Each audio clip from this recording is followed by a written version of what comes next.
বিসমিল্লাহির রহমানির রহিম। Hello everyone, আসসালামু আলাইকুম। কেমন আছেন আপনারা? আলহামদুলিল্লাহ, আমি কিন্তু বেশ ভালো আছি। কাছে কিংবা দূরে, দেশ ও দেশের বাহিরে যে যেখান থেকে আমার এই ভিডিওটি দেখছেন, আশা করি আল্লাহর রহমতে আপনারা সবাই ভালো আছেন। তো আজকে আমি আপনাদের দেখাবো যে কিভাবে গ্রাম অঞ্চলে একটা সুন্দর একটা বেডরুম এবং সোফা তাড়াতাড়ি ময়লা হয়ে গেলে কিভাবে আমরা খুব সহজে পরিষ্কার করতে পারি। মাত্র ৩ টি উপকরণ দিয়ে একটা ক্লিনজার বানিয়ে সেই ক্লিনজার দিয়ে কিন্তু আমি আমার ঘরটাকে পরিষ্কার করতে পারবে। তো আপনারা আমার সাথে থাকেন আমার সাথে। আর আপনারা দেখে নিন আমি কিভাবে কি দিয়ে আমি এটা পরিষ্কার করতে পারি। তো ১ম এ আমি ঘরের যে সোফাগুলো আছে সেগুলো একটু সরিয়ে টান দিয়ে পরিষ্কার করে টিনের বেড়াগুলা সুন্দর করে ঝেড়ে মুছে পরিষ্কার করে নিচ্ছি। আসলে গ্রামের বাড়িতে প্রচুর পরিমাণে মাকড়সার বাসা, ধুলিবালি সবকিছু পড়ে। কারণ এখানে তো সেরকম আ রাখা সম্ভব না। কারণ ধুলিবালি টিনের বেড়ার চারদিক দিয়ে আসে। ঘরের মধ্যে ধুলিবালি আসে, ঘরের সামনে উঠান বাড়িঘর ঝাড়ু দিলে যেরকম ধূলিবালি পড়ে সেগুলোর জন্য কিন্তু আসলেও খুব পরিষ্কার করা খুবই কষ্টের ব্যাপার। সেজন্য দেখেন আমি ঘরটাকে ঝেড়ে পরিষ্কার করে সুন্দর করে ঝেড়ে ঝাড়ু দিয়ে নিচ্ছি। এতে এখন দেখেন এই সোফার যে ফোমগুলো আছে সেগুলো আমি সুন্দর করে সরিয়ে নিব। আজকে আপনাদের সাথে শেয়ার করব কিভাবে আমি একদম বিনা খরচে কোনো টাকা পয়সা লাগবে না। সরিষার তেল এবং ময়দা দিয়ে কিভাবে আমি খুব সহজেই ফার্নিচারগুলো পরিষ্কার করতে পারি। তো ফার্নিচারের যে অবস্থা আপনাদের একটু দেখিয়ে নেই যে কিরকম ধুলাবালি পড়েছে। আমি সবকিছু ঝেড়ে পরিষ্কার করে নিয়ে নিয়েছি। আর এদিকে দেখেন সোফাগুলো আমি সুন্দর করে সরিয়ে টেনে টুনে সরিয়ে নিচ্ছি। এগুলো সরিয়ে না নিলে কিন্তু পরিষ্কার করা সম্ভব হচ্ছে না। আর আমি আমার ঘরের যে লুকটা আছে সেটা একটু চেঞ্জ করতে চাই। সেজন্য কিন্তু আমি যেগুলো সরিয়ে এক সাইডে করে নিচ্ছি। আমি একটু যেভাবে ছিল ফার্নিচারগুলো সেভাবে একটু ভিন্নভাবে আবার সাজাবো। সেজন্য কিন্তু সরিয়ে নিচ্ছি। আসলেও প্রত্যেকেরই সুন্দর একটা বাসস্থান সবারই মনে কাম্য। আসলে সবার ভাগ্যে তো আর সম্ভব হয় না। গ্রামের বাড়িতে প্রচুর পরিমাণে কাজ থাকে। কাজের পরে এগুলাকে পরিষ্কার রাখা খুবই কষ্টের ব্যাপার, খুবই ঝামেলার ব্যাপার। আসলেও ধুলাবালিতে এতটা একাকার হয়ে যায়, এটা আসলে বলে শেষ করা যাবে না। তো ভাই আপুরা যে আমার এই ভিডিওটি দেখে নিচ্ছেন, সবার কাছে অনুরোধ রইলো প্লিজ একটা করে লাইক দিয়ে দিন। আমি যে আপনাদের যে ক্লিনজারটা বানিয়ে দেখাবো সেটা কিন্তু আপনাদের কখনো লস হবে না। দেখবেন আমার ফার্নিচারের কি অবস্থা, কতটা ধুলাবালি পড়েছে। আর এই ধুলাবালি মুক্ত করার জন্য আমি কিভাবে কাজ করছি সেটা অবশ্যই দেখে নিবেন। আসলে কোনো ভিডিও দেখলে কোনোদিন লস যায় না। দেখবেন একদিন না একদিন কাজে লাগবেই। কোনো না কোনো কাজে লাগবেই। সেজন্য এই দেখেন আমার এই যে ঘরের কি অবস্থা, হযবরল অবস্থা করে নিয়েছি। আর এগুলা সব আমি টেনে এক সাইড থেকে আরেক সাইডে নিয়ে নিচ্ছি। আমি আমার এই যে আলমারিটা আছে এই আলমারি এখান থেকে সরিয়ে নিব। সরিয়ে নিয়ে অন্য জায়গায় নিব। আমি সুন্দর করে ঝেড়ে এতটা ধুলা পড়েছে, এতটা বাড়ি পড়েছে। এই সোফাগুলো যদি এক সাইডে থাকে তাহলে কিন্তু বেশিটা ধুলা পড়ে যায়। সেজন্য আর আপনাদের একটু দেখাবো বলে ধুলাটাও একটু পড়তে দিয়েছি। তাড়াতাড়ি পরিষ্কার করে নেই। খুব তাড়াতাড়ি কিভাবে সহজে কিভাবে পরিষ্কার করা যায় সেটা আপনার সাথে শেয়ার করব। অনেক সময় দেখা যায় যে মেহমান আসবে তাড়াতাড়ি বলছে এদিকে যদি সোফার এগুলা পরিষ্কার করতে যাই, রান্না-বান্না, অন্যান্য কাজ যদি করতে যাই তাহলে কিন্তু আমাদের অনেক সময় লেগে যায়। খুবই অল্প সময়ে এবং যে ঘরে থাকা উপকরণ দিয়েই কিন্তু আপনাদের আমি এই সোফাটা কিভাবে পরিষ্কার করে তা দেখিয়ে নিব। আর সোফাগুলা সব এলোমেলো করে সবকিছু পরিষ্কার করে আর ফার্নিচার গুলো ওই যে এখানে আলমারি ছিল সেই আলমারিটা সরিয়ে এক সাইডে নিয়েছি। হাঁড়ি-পাতিল যা ছিল সবগুলো কিন্তু আমি বের করে নিয়েছি। বের করে টেবিল, চেয়ার টেবিল সব টেনে এক স্থান থেকে অন্য স্থানে নিয়ে যাচ্ছি। ওই লুকটা একটু পরিবর্তন করব বলে। তো দেখেন এই যে সোফার যে সাইডে কতটা ময়লা জমেছে দেখতে পেরেছেন? কত ময়লা একদম দেখেন একদম পুরানো মনে হয় যে বালু দিয়ে একবারে করে নেওয়া হয়েছে। এই বালির এই ময়লা মাখা এই সোফাগুলাকে আমি কিভাবে একদম এইমাত্র বার্নিশ করেছে সেরকম করে সুন্দর করে গুছিয়ে নিতে পারবো সেটা আপনাদের সাথে দেখাবো। আর আমার যে গ্রামের যে রুম ট্যুর, বেডরুম ট্যুর সেটা দেখাবো। দেখেন এই যে কত ময়লা, কত একদম ধুলাবালিতে পরিপূর্ণ হয়ে গেছে। আমি আসলে মাঝে মাঝে পরিষ্কার করি। কিন্তু আপনাদের দেখাবো বলে সেজন্য একটু কিছুদিন পরিষ্কার করিনি। এটা দেখানোর জন্য আমি রেখে দিয়েছি। তো দেখেন আমি ক্লিনজারটা কি দিয়ে বানিয়ে নিই। এখানে একদম আমরা যে রুটি বানিয়ে খাই সে আটা বা ময়দা তার সাথে আমি একটু সরিষার তেল এড করে নিব। সরিষার তেলটা মানে আটার পরিমাণ বুঝে তেলটা এড করে নিবেন। আ আরেকটু এড করে নেওয়া যেতে পারে। আর আমি এইভাবে এড করে নিয়েছি। একটু ঝুরি হবে। ঝুরি হওয়ার পরে যদি তেল লাগে একটু নিবেন। মানে আমরা যে কোনো সিঙ্গারা বা কোনো কিছু বানানোর জন্য একটা ঝুরি ভাব করে নিয়ে একটু তেলের পরিমাণ বেশি লাগবে। আর সাথে একটু পানি মিশিয়ে নিবেন। পানি এই যে ঝুরি করার পরে পানিটা মিশিয়ে নিবেন। পানিটা কিন্তু একবারে মেশানো যাবে না। ২-৩ বার একটু করে মিশাতে হবে। তা না হলে কিন্তু একদম নরম হয়ে যাবে। তখন কিন্তু ব্যবহার করা যাবে না। একটু একটু করে মিশিয়ে নিচ্ছি। আমি আবার একটু পানি মিশিয়ে নিব। পানি নিয়ে মিশিয়ে নেওয়ার পরে আবার দেখবো কি পরিমাণ হয়েছে, আর আপনাদের যে কিভাবে এটা ডোটা কেমন হবে সেটাও কিন্তু আমি দেখিয়ে দিব। এখন সুন্দর করে হাতে ভালোভাবে মাখিয়ে নিচ্ছি। তো ভাই আপুরা যারা আমার এই ভিডিওটি প্রথম দিয়ে ভিজিট করছেন, তা আপনাদের কাছে অনুরোধ রইল ভিডিওটাকে দেখে একটা লাইক দিয়ে দিবেন। আর অবশ্যই আপনারা দেখেন এই যে আটার ডোটা এইরকম হবে, এই যে চাপ দিলে যেন মানে নরম নরম হয়। আর দেখেন এই যে আমি সোফার মধ্যে দেখেন আপনাদের সামনে প্রমাণ সহ দেখাচ্ছি যে সোফার মধ্যে যখনই একটা চাপ দিচ্ছি একদম পরিষ্কার পরিচ্ছন্ন হয়ে যাচ্ছে। আর এটা দেখবেন এই ১ ঘন্টার মধ্যে কি সুন্দর করে আমি একদম পরিষ্কার করে নিয়ে নিই। আমার ৫ মিনিটের মধ্যে একদম পরিষ্কার হয়ে যাবে। সোফাগুলা ৫ মিনিট যদি আপনি প্রেস করে এভাবে চাপতে ধরবেন, প্রেস করে তখন কিন্তু একদম পরিষ্কার হয়ে যাবে।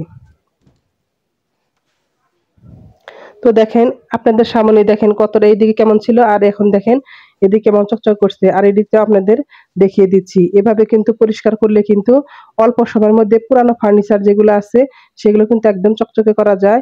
আমি কিন্তু প্রায় এরকম করে নেই। আমার যে প্রথম ব্লগ ভিডিও ছিল সেখানে কিন্তু আমার প্রথম আমি চ্যানেল খুলেছিলাম, তখন কিন্তু প্রথম ভিডিওটা এভাবে দিয়েছিলাম যে ৫ মিনিটে আটা আর সরিষার তেল দিয়ে ৫ মিনিটে ফার্নিচার হবে ঝকঝকে তকতকে। এটা শিরোনাম ছিল। সেই চ্যানেলটা আমি রাখতে থাকিনি। আমার চ্যানেলটা নষ্ট হয়ে গিয়েছিল। কপিরাইট এসেছিল। সেজন্য আবার নতুন করে চ্যানেল করেছি। তো ভাই আপুরা আপনারা অবশ্যই যারা নতুন ভিজিট করছেন তারা অবশ্যই চ্যানেলটাকে সাবস্ক্রাইব করে দিবেন। অল বাটনটি প্রেস করে দিবেন। তাই আমি যখন ভিডিও আপলোড করব নোটিফিকেশন পৌঁছে যাবে আপনার কাছে, সময় এবং সুযোগ বুঝে দেখে নিতে পারবেন। আর আপনি যদি অলরেডি এই কাজটি করে থাকেন তাহলে আপনাদের অসংখ্য ধন্যবাদ। এদিকে দেখেন এই যে ব্রাশ দিয়ে পরিষ্কার করলে কিন্তু তেমন পরিষ্কার হচ্ছে না। আমি যে বেশি এই জায়গায় খাটটাকে পরিষ্কার করে নিব। আর সোফার মধ্যে যে ময়লাগুলো ছিল সেগুলো কিন্তু আমি পরিষ্কার করে নিয়েছি। সেগুলা কিন্তু এখন অন্যরকম হয়ে গেছে। এই যে দেখেন আমি খাটটাকে আবার নতুন করে পরিষ্কার করার জন্য এই যে ক্লিনজারটা বানিয়ে নিয়েছি, এটা খাটের উপরের অংশ। এখন দেখলেই বুঝতে পারবেন কতটা চকচকে হয়েছে। এত দূর থেকে কিন্তু একদম চকচকে দেখা গেছে। সোফাটা ময়লা হয়ে সোফার অংশটা ময়লা হওয়ার পরে আবার কিন্তু আটার ডোটা আমি আবার নিয়ে নিয়েছি। নতুন করে বানিয়ে নিয়েছি। আর আমাকে আমার ছোট্ট সোনামণি বারবার হেল্প করছে। মানে হেল্প না তো সে আরো ডিস্টার্ব করছে, সেটা তো বুঝতে পারে না। সে এই যে দেখেন খাটের এই যে সাইডটা কতটা পরিষ্কার হয়েছে, আর গভীরভাবে পরিষ্কার করার জন্য একদম চেপে ধরবেন, একদম পরিষ্কার করে যাবে। এভাবে পানি দিয়ে সবকিছু দিয়ে ফার্নিচার কিন্তু একদম নষ্ট হয়ে যায়। তাহলে ফার্নিচার গুলাকে একদম সতেজ রাখলে কিন্তু অনেকদিন থাকবে। আর আমার যে এটা কিন্তু অনেক বছর হয়ে গেছে, প্রায় ১৬-১৭ বছর এই খাটের বয়স। একবারই বানিশ করেছিলাম, আর করা হয় না। এভাবে আমি পরিষ্কার করে রাখি আর একদম চকচকে ফার্নিচার মতো দেখা যায়। হঠাৎ করে যদি কোনো মেহমান আসে তাহলে আপনি তাড়াতাড়ি এরকম বানিশ করে দিতে পারবেন। আর খাটের নিচের অংশ এটার মধ্যে তো আরো বেশি ময়লা পড়ে। বাহিরে এই দেখেন কালকে এই যে সোফার ময়লাগুলা দেখেন এরকম হয়ে গেছে সোফা থেকে তোলার পরে। আর আমি এই যে আজকে খাটটা পরিষ্কার করার পরে যে এই যে ড্রটা দেখাচ্ছি আপনাদের। তো এটুকু আমি পরিষ্কার করে নিয়েছি আর তাড়াতাড়ি করে সব পরিষ্কার করে নিচ্ছি। আর আমার বেডরুম টুরটা আপনাদের দেখাই দিব। আমি গ্রামের বাড়িতে ছোট্ট একটা স্বর্গের মতো আমার এই রুমটা। যার রুম যা কিছু আছে তাই দিয়ে কিন্তু মানুষ সুন্দর করে সাজানোর চেষ্টা করে। আর গ্রামের বাড়িতে মাচা আছে, অন্যান্য কিছু আছে, সেজন্য কিন্তু অনেক ঝামেলা হয়ে যায়। আর আমি বিছানা বেড কভারটা চেঞ্জ করে নিব। বেড কভারটা চেঞ্জ করে নিয়ে নতুন বেডের শীট দিয়ে দিব। সবকিছু আমি পরিষ্কার করে নিচ্ছি।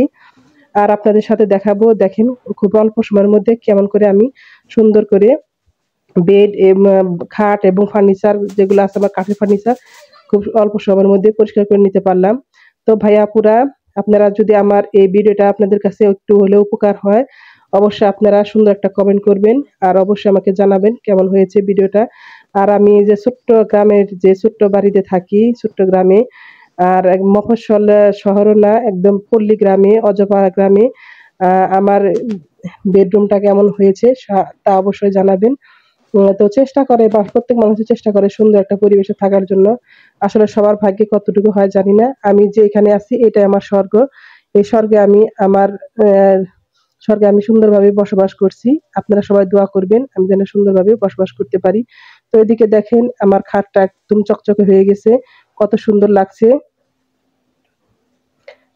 দেখেন এই যে খাটের ইগুলা দেখতে পাচ্ছেন কতটা সুন্দর হয়েছে খাটটা।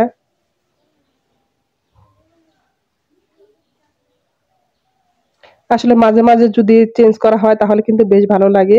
এদিকে আমি খাট পরিষ্কার করে নিয়ে তারপরে ঝাড়ু দিয়ে নিচ্ছি, তা না হলে যে বিছানার যে ময়লাগুলা সেগুলো কিন্তু মেঝেতে পড়ে যেত। ভালো করে ঝাড়ু দিয়ে সুন্দর করে পরিষ্কার করে আমি ঘরটাকে এখন মুছে নিচ্ছি ভালো করে। তারপরে যে সোফার যে কুশন গুলা সেগুলাও কিন্তু আমি সব বিছিয়ে টিছিয়ে দিয়ে দিব। তো সুন্দর করে ঘরটা মুছে নিলে তাহলে কিন্তু একদম চকচকে হয়ে যায়। গ্রামের বাড়িতে খুবই ধুলাবালি পড়ে, একদম উঠোন থেকে ধুলা আসে। খুব পরিষ্কার করার চেষ্টা করছি। আর এদিকে এটা খুব পরিষ্কার করতে হবে আর রং করে দিব। বৃষ্টির দিনে শ্যাওলা পড়ে গেছে, সেজন্য একটু পরিষ্কার করতে পারিনি। আর দেখেন আমার ঘরটা মোছা হয়ে গেছে। এখন আমি আলমারি থেকে যে কুশন গুলা বের করে নিচ্ছি। আসলে সবসময় এগুলো ব্যবহার করা যায় না, এতটা ধুলাবালি পড়ে, এতটা নোংরা হয়ে যায়। ইচ্ছা থাকা সত্ত্বেও সবসময় ব্যবহার করতে পারি না, মাঝে মাঝে ব্যবহার করি। সেজন্য দেখেন আমার কালকে এগুলা সুন্দর করে গুছিয়েছি বলে আমার ছোট্ট সোনামা বলছে, মামুনি আজকে আমার বার্থডে, আমাকে কেক এনে দাও, কেক কাটবো। খুবই করতেছে। আর এদিকে সবকিছু আমি সুন্দর করে পরিপাটি করে নিচ্ছি। মাঝে মাঝে যদি একটু চেঞ্জ করা হয় মনটা কিন্তু ভালো লাগে। আমার এটা একটা অভ্যাস। প্রায় সময় আমি এক জায়গার ফার্নিচার আর এক জায়গায় নিই, 2-3 মাস থাকার পরে আমি একদম অস্থির হয়ে যাই কখন আমি এটা চেঞ্জ করব। আসলে এটা ভালো দিক না মন্দ দিক তা জানি না, আমার এটা অভ্যাসে পরিণত হয়ে গেছে। তো এদিকে নতুন নতুন যে কুশন গুলা নিয়ে আসছিলাম সেগুলো কাগজগুলা সবগুলা এখানে দিয়ে দিলাম। তো এদিকে দেখেন আমার ঘরের লুকটা কেমন লাগছে। এদিকে দেখেন সোফা আর মাঝখানে, এই সোফা আর খাটের মাঝখানে কিছুটা জায়গা রেখে দিয়েছি যাতে আমি ওখানে মোটরসাইকেল রাখতে পারি। মোটরসাইকেল রাখাও তো একটা ফার্নিচার। মোটরসাইকেল সবসময় ওখানে তুলতে হয়, অন্য ঘরে তো নেওয়ার ব্যবস্থা নেই, সিঁড়ির মধ্যে এরকম উঁচু করা নেই। তো এইদিকে দেখেন এই যে আমি 2 সাইডে সোফা, তারপর টেবিল রেখেছি, টেবিলে এখানে আমার একটা ল্যাপটপ আছে। আর এদিকে দেখেন একটা প্ল্যান প্ল্যান্ট লিখেছি, সেটা হচ্ছে একদম অরিজিনাল তাজা গাছটা এখানে রাখা হয়েছে, পাথরকুচি গাছ। আর এদিকে দেন ল্যাপটপ রেখেছি, কিবোর্ড এগুলো রেখেছি, একটা কলমদানি আর কোরআন শরীফ আছে এখানে। আর একটা গ্ল্যান্ডার রেখেছি। এখানে দেখেন আমার একটা আলমিরা, আলমিরার পাশেই দরজা, দরজার পাশেই সুকেস, সুকেসের পাশেই হচ্ছে যে আমার খাটের সাথে ড্রেসিং টেবিল, সাইডে আছে শো র‍্যাক। আর এই যে এখানেই আমার খাট, আর খাটের পাশেই কিন্তু আমার সোফা। আপনাদের সম্পূর্ণ দেখিয়ে দিলাম। তো কেমন লাগলো অবশ্যই কমেন্ট করে জানাবেন। তো সবার প্রতি অনেক অনেক ভালোবাসা রইলো। দেখেন এতটা চকচক করছে, খুব সুন্দর লাগছে। খুব আমার কাছে খুব ভালো লাগছে। আপনাদের কাছে কেমন লাগছে অবশ্যই জানাবেন।